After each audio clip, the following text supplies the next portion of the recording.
ವಿಶೇಷ ಚೇತನರ ಪರವಾಗಿ ಧ್ವನಿ ಎತ್ತುತ್ತಾ ಇದ್ದೀವಿ.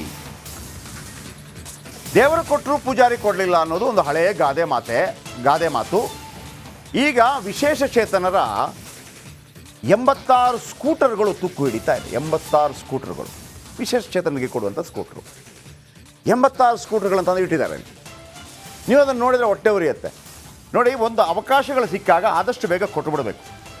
ಯಾವುದೇ ಒಂದು ಐಟಮ್ಗೆ ನೀವು ನೋಡಿ, ಇಲ್ಲಿ 86 ಸ್ಕೂಟರ್ಗಳು ಕಾಣ್ತಾ ಇದೆ. ಇನ್ನು 3 ತಿಂಗಳಾಗಿದೆ ಇಲ್ಲಿಗೆ ಬಂದು. ಇನ್ನು ಕೆಲವು ದಿನ ಸಹ ಕಳೆದ್ರೆ ಅದು ತುಕ್ಕಿಡಿದು ಬಿಡುತ್ತೆ. ತುಕ್ಕಿಡಿದ ನಂತರ ಅದು ಹೋಗಿದೆ ಒಂದು ಲೆಟ್ರ್ ಬರೀತಾರೆ, ಇನ್ನೊಂದು ಕಳಿಸಿ ಅದರಲ್ಲೊಂದು 40% ಹೊಡಿತಾರೆ. ಹಾಗಿದ್ರೆ ಬನ್ನಿ, ಇದು ಎಲ್ಲಿ, ಯಾರಿದಕ್ಕೆ ಸಂಬಂಧಪಟ್ಟವರು, ಯಾಕೆ ಇದು ಫಾಸ್ಟ್ ಆಗ್ತಾ ಇಲ್ಲ, ಇವರು ಕೊಡುವಂಥ ಸಬೂಬುಗಳೇನು, ಇದಕ್ಕೇನಾದರೂ ಒಂದು ಸಹಿ ಹಾಕಬೇಕು ಅನ್ನೋದನ್ನು ನಾವು ಅಮೆರಿಕದ ಅಧ್ಯಕ್ಷಂದು ಸಹಿ ಬೇಕಾ? ಇಲ್ಲ ತಾನೇ. ನಮ್ಮ ಪ್ರಧಾನಮಂತ್ರಿ ಮೋದಿಯವರು ಸಹಿ ಬೇಕಾ? ಇಲ್ಲ ತಾನೇ. ಅಥವಾ ಮುಖ್ಯಮಂತ್ರಿ ಸಿದ್ದರಾಮಯ್ಯನವರು ಸಹಿ ಬೇಕಾ? ಇಲ್ಲ ತಾನೇ. ಅಥವಾ ಯಾವುದೋ ಒಂದು ಜಿಲ್ಲೆಯಲ್ಲಿರುವಂಥ ಅಧಿಕಾರಿಯ ಸಹಿ ಬೇಕಾ? ಇಲ್ಲ. ಯಾರು ಸಹಿ ಬೇಕು ನಾನು ಹೇಳ್ತೀನಿ. ಅದಕ್ಕಿಂತ ಮೊದಲು ಬನ್ನಿ ಈ ಸ್ಟೋರಿ ನೋಡೋಣ.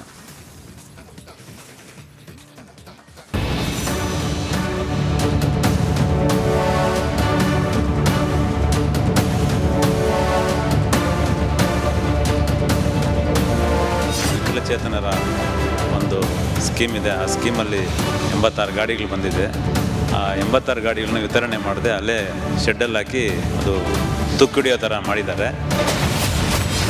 ತುಕ್ಕು ಹಿಡಿದ ವಿಶೇಷ ಚೇತನರ ರಥಗಳು. ಬಡವರ ಯೋಜನೆಯನ್ನು ಬಡವರಿಗೆ ತಲುಪಿ ಇಲ್ಲರ ಅವರ ಶಾಪ ತೆರೆದಿಲ್ಲ. ಹಂಚಿಕೆಯಾಗದ ಬರೋಬ್ಬರಿ 86 ಸ್ಕೂಟರ್.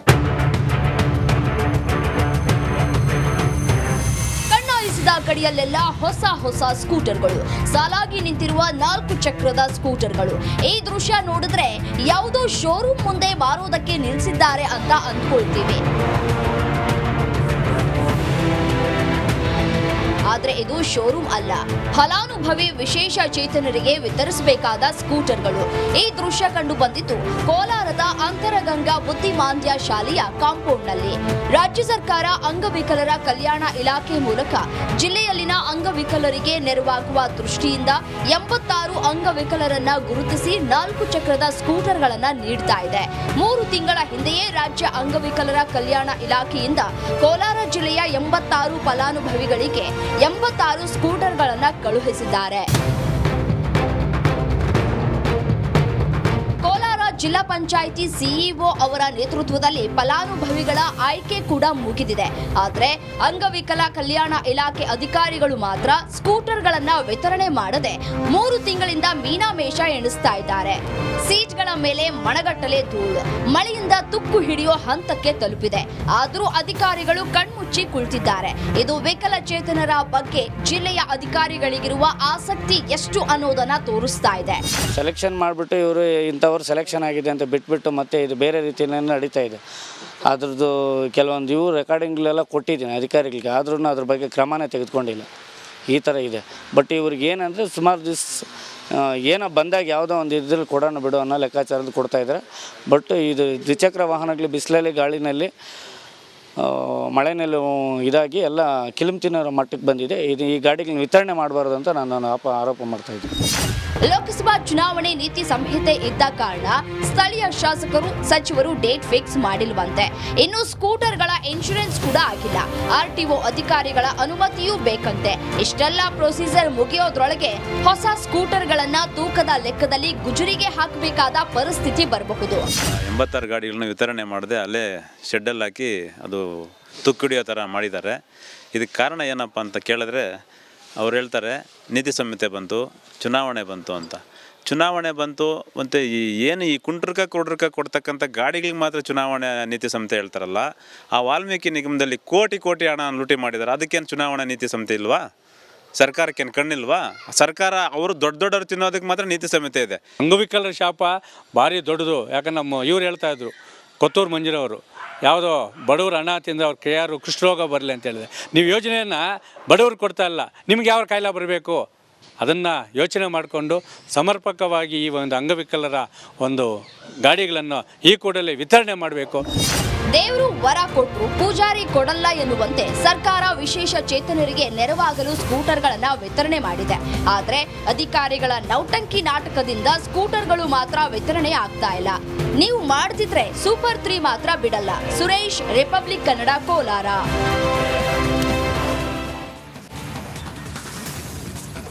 ವೀಕ್ಷಕರೇ, ಇವತ್ತಿನ ಸೂಪರ್ 3ಯಲ್ಲಿ ಈ ಸುದ್ದಿಯನ್ನು ನಾವು ತಗೊಂಡಿದ್ದೀವಿ. ನಿಮಗೆ ಅನಿಸುತ್ತೆ ಇದನ್ನು ನೋಡಿದಾಗ? ನನಗನ್ಸುತ್ತೆ ಇದನ್ನು ತೂಕ ಹಿಡಿಸ್ಬಿಟ್ಟು ತೂಕಕ್ಕೆ ಹಾಕಿಬಿಟ್ಟು ಆ ದುಡ್ಡು ತಿನ್ನೋಣ ಅಂತ ಪ್ಲ್ಯಾನ್ ಮಾಡ್ದಂಗಿದೆ.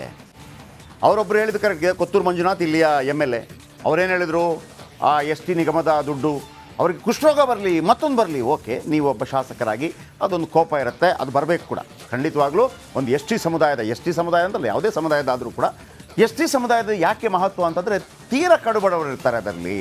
ಸೊ ಅವರಿಗೆ ಬೇಕಿರುವಂಥ ಏನೋ ಒಂದು ಸ್ಕಾಲರ್ಶಿಪ್ ದುಡ್ಡೋ, ಮತ್ತೊಂದು ಜಾಗ ಮಾಡ್ಕೊಳ್ಳೋ ದುಡ್ಡೋ, ಅಥವಾ ಯಾವುದೋ ಬೋರ್ವೆಲ್ ಕೊರೆಸುವಂಥ ದುಡ್ಡೋ, ಆ ದುಡ್ಡು ಹೋದಾಗ ದುಃಖ ಆಗುತ್ತೆ, ಶಾಪ ಆಗ್ತೀರಿ. ಆದರೆ ಇಲ್ಲಿ ಆಲ್ರೆಡಿ ಇದೆಯಲ್ಲ 86 ಸ್ಕೂಟರ್ಗಳು, ಅದು ಕೂಡ ಯಾರು ಫಲಾನುಭವಿಗಳು ರೆಡಿ ಇದ್ದಾರೆ. ನಿಮ್ಮದು ಪ್ರಾಬ್ಲಮ್ ಏನೀಗ? ಏನು ಹೇಳ್ತಿರೋದು ನೀವು? ಎರಡು ಪಾಯಿಂಟು. ಇನ್ಶೂರೆನ್ಸ್ ಆಗಿಲ್ಲ, RTO ಅಧಿಕಾರಿಗಳ ಅನುಮತಿ ಬೇಕು ಅಂತೇಳಿ. ಸರ್, ಯಾವುದಾದ್ರೂ ಒಂದು ಗಾಡಿ ತೊಗೊಂಡಾಗ ಇನ್ಶೂರೆನ್ಸ್ 2 ನಿಮಿಷದಲ್ಲಿ ಮಾಡಿಬಿಡ್ತೀರಿ ನೀವು. 2 ನಿಮಿಷದಲ್ಲಿ ಮಾಡ್ತೀರಿ ಅಲ್ವಾ? ಹೊಸ ಗಾಡಿ ತೊಗೊಂಡಾಗ ಏನು ಈ ಇನ್ಶೂರೆನ್ಸ್ ಇದೆಯಲ್ಲ, ಅದು ಮಾಡಲಿಕ್ಕೆ ನಾವೇನಾದರೂ ಡೆಲ್ಲಿಗೆ ಹೋಗ್ಬೇಕಾ? ಇಲ್ಲ, ಅಲ್ಲೇ ಬರ್ತಾರೆ. ಆಮೇಲೆ RTO ಅಧಿಕಾರಿಗಳ ಅನುಮತಿ ಬೇಕು. RTO ಅಧಿಕಾರಿ ದೇಶಕ್ಕೆ ಒಬ್ಬನೇ ಇರೋದಾ? RTO ಅಧಿಕಾರಿ ಯಾವುದೋ ಒಬ್ಬ ಸೆಲೆಬ್ರಿಟಿ ಬಂದರೆ 5 ನಿಮಿಷದಲ್ಲಿ ಮಾಡಿಕೊಡ್ತೀರಿ. ಇದು ಯಾಕಾಗಿಲ್ಲ?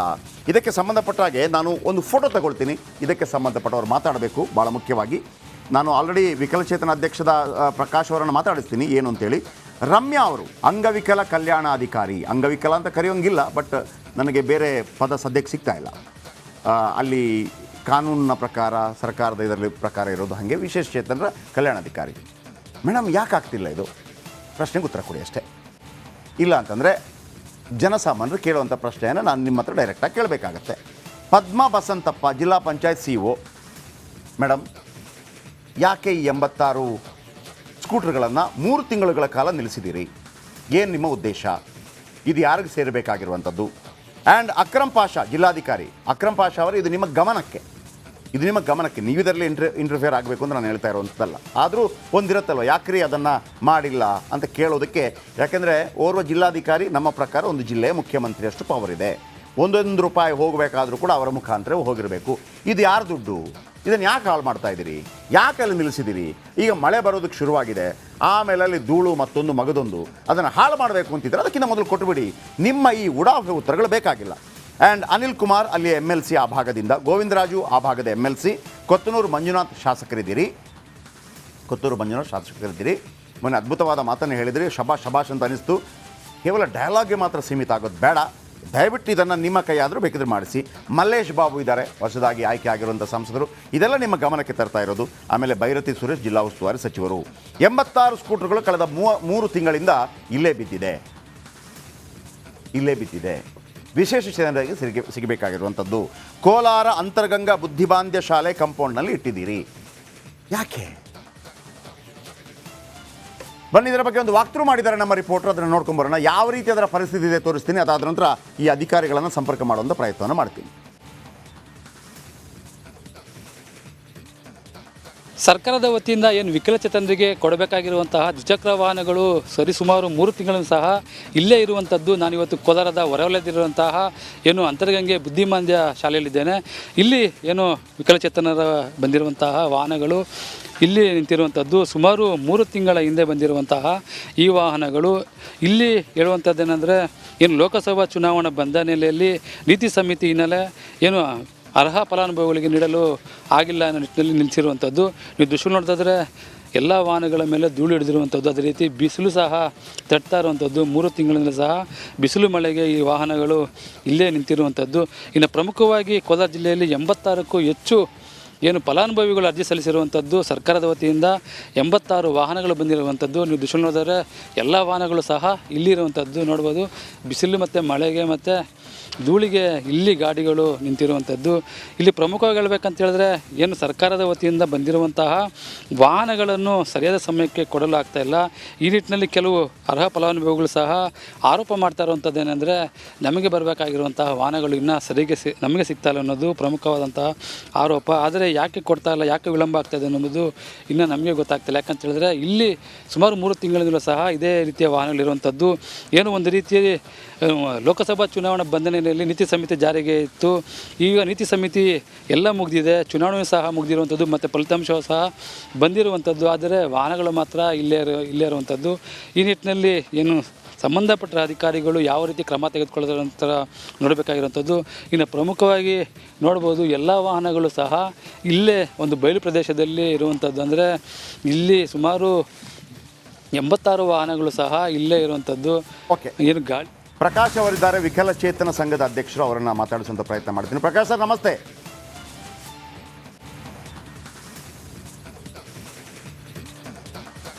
ಹಲೋ ಪ್ರಕಾಶ್ ಸರ್ ನಮಸ್ತೆ. ಅವರನ್ನು ಮಾತಾಡಿಸಿದೆ ಅಂತ ನೋಡ್ಕೊಳ್ಳಿ. ಓಕೆ, ಪ್ರಕಾಶ್ ಅವರಿದ್ದಾರೆ. ಪ್ರಕಾಶ್ ಸರ್ ನಮಸ್ತೆ. ಸರ್ ನಮಸ್ತೆ ಸರ್. ಪ್ರಕಾಶ್ ಅವರೇ, 86 ಸ್ಕೂಟರ್ಗಳು ಬಂದಿದೆ. ಆಮೇಲೆ ಎಲ್ಲರ ಕೂಡ ಆಮೇಲೆ ಫಲಾನುಭವಿ ಯಾರು ಅಂತ ಫಿಕ್ಸ್ ಆಗಿದೆ, ಅಲ್ಲೇನು ಕನ್ಫ್ಯೂಷನ್ ಇಲ್ಲ. ಈಗ ಇವರು ಏನು ನೀತಿ ಸಂಹಿತೆ ಮತ್ತೊಂದು ಮಗದೊಂದು ಎಲ್ಲ ಮುಗಿದೋಯ್ತು. ಇನ್ಶೂರೆನ್ಸ್ ಆಗಬೇಕಂತೆ RTO ಅಧಿಕಾರಿಗಳ ಅನುಮತಿ ಬೇಕಂತೆ. ಏನು ಸರ್ ಅದಕ್ಕೆ 6 ತಿಂಗಳು ಬೇಕಾ? ಅಥವಾ ಇನ್ಶೂರೆನ್ಸ್ ಆಗಲಿಕ್ಕೆ RTO ಅಧಿಕಾರಿಗಳಾಗಬೇಕು ಅಂತಂದರೆ ಅವರ ಅನುಮತಿ ಬೇಕು ಅಂತಂದರೆ ಪ್ರಧಾನಮಂತ್ರಿ ನರೇಂದ್ರ ಮೋದಿ ಬಳಿ ಹೋಗಬೇಕಾ ಅಥವಾ ಸಿದ್ದರಾಮಯ್ಯ ಬಳಿ ಹೋಗಬೇಕಾ? ಯಾಕೆ ಸ್ಟೇಟ್ ಮಾಡ್ತಾ ಇದ್ದಾರೆ ಇವರು? ಕೇಳಿದ್ರಾ ಏನು ಉತ್ತರ ಕೊಡ್ತಿದ್ದಾರೆ? ಸರ್ ಅದನ್ನ ಸರಿಯಾದ ಅಧಿಕಾರಿಗಳು ಸರಿಯಾದ ಉತ್ತರ ಕೊಡ್ತಾ ಇಲ್ಲ. ಒಂದು ಕೇಳಿದ್ರೆ ಇನ್ಸೂರೆನ್ಸ್ ಕಂಪ್ನಿಯವ್ರು ಹಾಕ್ತಾರೆ. ಕಂಪ್ನಿಯವರು ಯಾವುದೇ ಕಾರಣಕ್ಕೂ ನಮ್ಗೆ ಇಲಾಖೆಗೆ ಡೆಲಿವರಿ ಕೊಡ್ಬೇಕಂದ್ರೆ ಇನ್ಸೂರೆನ್ಸ್ ಮತ್ತೆ FC ಮಾಡ್ಕೊಂಬಂದು ನಮ್ಗೆ ಅಕ್ಚುಲಿ ಡೆಲಿವರಿ ಕೊಡ್ಬೇಕು, ಇಲ್ಲಾಂದ್ರೆ ಅದು ಕೊಡಕ್ ಬರೋದಿಲ್ಲ. ಓಕೆ, ಇವರು ಕೋಡ್ ಆಫ್ ಕಾಂಡಕ್ಟ್ ಇದೆ ಅಂತ ಹೇಳ್ಬಿಟ್ಟು ಏನ್ ಮಾಡಿದ್ದಾರೆ ಅಂದ್ರೆ ಮೊದ್ಲೇ ತಂದು ಡಂಪ್ ಮಾಡಿದ್ದಾರೆ ಅಂತ ಇವರು ಅಧಿಕಾರಿಗಳು ಹೇಳ್ತಾರೆ. ಒಂದೇ ನಿಮಿಷ ಪ್ರಕಾಶ್ ಅವರೇ, ಬಂದೆ ಒಂದೇ ನಿಮಿಷ. ರಮ್ಯಾ ಮೇಡಮ್ ಇದ್ದಾರೆ, ಅಂಗವಿಕಲ ಕಲ್ಯಾಣಾಧಿಕಾರಿ. ರಮ್ಯಾ ಮೇಡಮ್ ನಮಸ್ಕಾರ. ರಮ್ಯಾ ಮೇಡಮ್ ನಮಸ್ಕಾರ. ಕಟ್ ಮಾಡಿದಿರಿ, ದಯವಿಟ್ಟು ಕಟ್ ಮಾಡಬೇಡಿ. ಇದಕ್ಕೊಂದು ಉತ್ತರ ಕೊಡಿ ಅಷ್ಟೇ. ಇದರಲ್ಲಿ ಏನು ಆನೆ ಕುದುರೆ ಮಾಡಲಿಕ್ಕೇನಿಲ್ಲ. ಅಲ್ಲಿದ್ದದನ್ನು ಏನು ಒಂದು ಇನ್ಶೂರೆನ್ಸ್ ಮಾಡಬೇಕು, RTO ಅಧಿಕಾರಿಗಳ ಅನುಮತಿ. ಅದಕ್ಕೆ ಯಾಕಿಷ್ಟು ಡಿಲೇ ಅಂತ ಬೇಕಿದ್ರೆ ನಾವು ಅಕ್ರಮ್ ಪಾಷಾ ಅವರ ಗಮನಕ್ಕೂ ತರ್ತೀವಿ. ಇದನ್ನು ಜಿಲ್ಲಾಧಿಕಾರಿಗಳು ಇದನ್ನು ಗಮನಿಸ್ತಾ ಇದ್ದರೆ ದಯವಿಟ್ಟು ಗಮನಿಸಬೇಕು. ಕೊತ್ತೂರು ಮಂಜುನಾಥ್ ಅವರೇ ಗಮನಿಸಬೇಕು, ಮಲ್ಲೇಶ್ ಬಾಬು ಸಂಸದರಿದ್ದರೆ ಗಮನಿಸಬೇಕು, ನಿಮ್ಮ ಅಕ್ಕಪಕ್ಕದಲ್ಲಿದ್ದವರು ಗಮನಿಸಬೇಕು. ಇಲ್ಲಿ ಒಂದು 86 ವಿಶೇಷ ಚೇತನರಿಗೆ ಒಂದು ಗಾಡಿ ಸಿಗುತ್ತೆ. ಅವ್ರದ್ದೊಂದು ಲೈಫ್ ಏನಾದರೂ ಒಂದು ಸೆಟ್ಲ್ ಮಾಡ್ಕೋತಾರೆ. ಅವ್ರು ಯಾವುದಾದ್ರೂ ಅಂಗಡಿ ಮುಗ್ಗಟ್ಟೋ ಮತ್ತೊಂದು ಏನಾದರೂ ಇಟ್ಕೊಂಡ್ರೆ ಒಂದು ಹೋಗಿ ಬರೋದಕ್ಕೆ ಒಂದು ಅವಕಾಶ ಆಗುತ್ತೆ. ಅವರ ಜೊತೆನೂ ಯಾಕೆ ಚಲಾಟ ಆಡ್ತಾ ಇದ್ದೀರಿ ನನಗೆ ಅರ್ಥ ಆಗ್ತಾ ಇಲ್ಲ. ರಮ್ಯಾ ಮೇಡಮ್ ಅಂಗವಿಕಲ ಕಲ್ಯಾಣಾಧಿಕಾರಿ, ಒಂದು ವೇಳೆ ಕಾರ್ಯಕ್ರಮ ನೋಡ್ತಾ ಇದ್ದರೆ ನೀವು ಫೋನ್ ಅಟೆಂಡ್ ಮಾಡಿಲ್ಲ ಅಂದ್ರೂ ಪರವಾಗಿಲ್ಲ, ಇದಕ್ಕೆ ತಕ್ಷಣವೇ ನೀವು ಕ್ರಮ ಕೈಗೊಳ್ಬೇಕು. ಇಲ್ಲ ಅಂತಂದರೆ ನಾನಂತೂ ಒಂದು ಫಿಕ್ಸ್ ಮಾಡಿದ್ದೀನಿ ರೀ, ನೀವಿರೋದೇ ಕೆಲಸ ಮಾಡೋದಕ್ಕೆ, ಜನರ ಕೆಲಸ ಮಾಡೋದಕ್ಕೆ, ನಾವಿರೋದೇ ಇದನ್ನು ತೋರಿಸೋದಕ್ಕೆ. ನೀವು ಯಾರೇ ಆಗಿರಿ, ಜನರ ಕೆಲಸ ಮಾಡ್ತೀರಾ, ಸಲ್ಯೂಟ್ ಮಾಡ್ತೀವಿ. ಇಲ್ಲ ಅಂತಂದರೆ ನಿಮ್ಮ ನಂಬರ್ ಕೊಟ್ಬಿಡ್ತೀವಿ. ಯಾಕಂತಂದರೆ ನಿಮಗೆ ಸಂಬಳ ಹಾಕೋದಕ್ಕೆ ಈ ಜನರಿಗೆ ರೈಟ್ಸ್ ಇದೆಯಂತೆ. ಆ ವಿಶೇಷ ಚೇತನ ಅಂಗವಿಕಲ ಅವನು ಕೂಡ ತೆರಿಗೆ ಕಟ್ತಾನೆ. ಏನು ಇನ್ಕಮ್ ಟ್ಯಾಕ್ಸ್ ಇದ್ದವರು, ಸಂಬಳ ಇದ್ದವನು ಮಾತ್ರ ಅಲ್ಲ ತೆರಿಗೆ ಕಟ್ಟೋದು, ನೆನಪಿಟ್ಕೊಳ್ಳಿ. ಇದನ್ನು ನಾನು 1000 ಬಾರಿ ಹೇಳಿದ್ದೀನಿ. ಒಬ್ಬ ಭಿಕ್ಷುಕ ಒಂದು ಮ್ಯಾಚ್ ಬಾಕ್ಸ್ ಖರೀದಿ ಮಾಡುವಾಗಲೂ ಕೂಡ ಟ್ಯಾಕ್ಸ್ ಕಟ್ತಾನೆ, ಅವನಿಗೂ ರೈಟ್ಸ್ ಇದೆ ಕೇಳೋದು. ಕೊಟ್ಬಿಟ್ರಲ್ಲ 86, ಯಾಕೆ ಇವರನ್ನು ಯಾಕ್ರಿ ಮತ್ತೆ ಹೇಗೂ ವಿಶೇಷ ಚೇತನರು ಮತ್ತೆ ಮಾನಸಿಕವಾಗಿ ಅವರನ್ನು ಯಾಕೆ ವಿಕಲಚೇತನರಾಗಿ ಮಾಡ್ತೀರಿ? ನೀವು ಸರಿ ಇದ್ದೀರಲ್ವ ಅಟ್ಲೀಸ್ಟು ಸಂಬಂಧಪಟ್ಟ ಅಧಿಕಾರಿಗಳು ಮತ್ತು ರಾಜಕಾರಣಿಗಳು. Ramya madam, Padma Basantappa, Anil Kumar MLC, Govindaraju MLC, Kothur Manjunath MLA, Byrathi Suresh ಜಿಲ್ಲಾ ಉಸ್ತುವಾರಿ ಸಚಿವರು. ಭೈರತಿ ಸುರೇಶ್ ಅವರಲ್ಲಿ ಮೂಢ ಪ್ರಕರಣಗಳಾಗ್ತಾ ಇದೆ, ಅದೊಂದು ಕಡೆ ಇರಲಿ. ಕೋಟಿಯದ್ದು ಇಲ್ಲಿ ಒಬ್ಬ ಯಾರಿಗೆ ವಿಶೇಷ ಚೇತನರಿಗೆ ಒಂದು ಸ್ಕೂಟರ್ ಸಿಕ್ಕಿದ್ರೆ ಖುಷಿಯಲ್ಲಿ ಹೋಗ್ತಾನೆ. 3 ತಿಂಗಳಿಂದ ಹಾಳು ಮಾಡ್ತಾ ಇದ್ದಾರೆ ಸರ್. ಗಮನ ಹರಿಸಿ ಇದಕ್ಕೆ. ಯಾರಿದ್ದಾರೆ? ಒನ್ಸ್ ಅಗೇನ್ ಪ್ರಕಾಶ್ ಇದ್ದಾರೆ. ಪ್ರಕಾಶ್, ನಿಮ್ಮ ಜೊತೆ ನಾವಿರ್ತೀವಿ. ನಮ್ಮಿಂದ ಏನು ಸಪೋರ್ಟ್ ಬೇಕು ಸಂಬಂಧಪಟ್ಟ ಎಲ್ಲರ ಬಳಿ ಹೋಗ್ತೀವಿ. ಬೇಕಿದ್ರೆ ಇವತ್ತೇ ನೀವು ಒನ್ಸ್ ಅಗೇನ್ ರಮ್ಯಾ ಅವರು ಕಲ್ಯಾಣಾಧಿಕಾರಿಗಳ ಬಳಿ ನೀವು ಅಪೀಲ್ ಹೋಗೋದಿದ್ರೆ ಮತ್ತೊಮ್ಮೆ ನಾವು ಕ್ಯಾಮರಾ ಕಳಿಸ್ತೀನಿ ನಿಮ್ಮ ಜೊತೆ.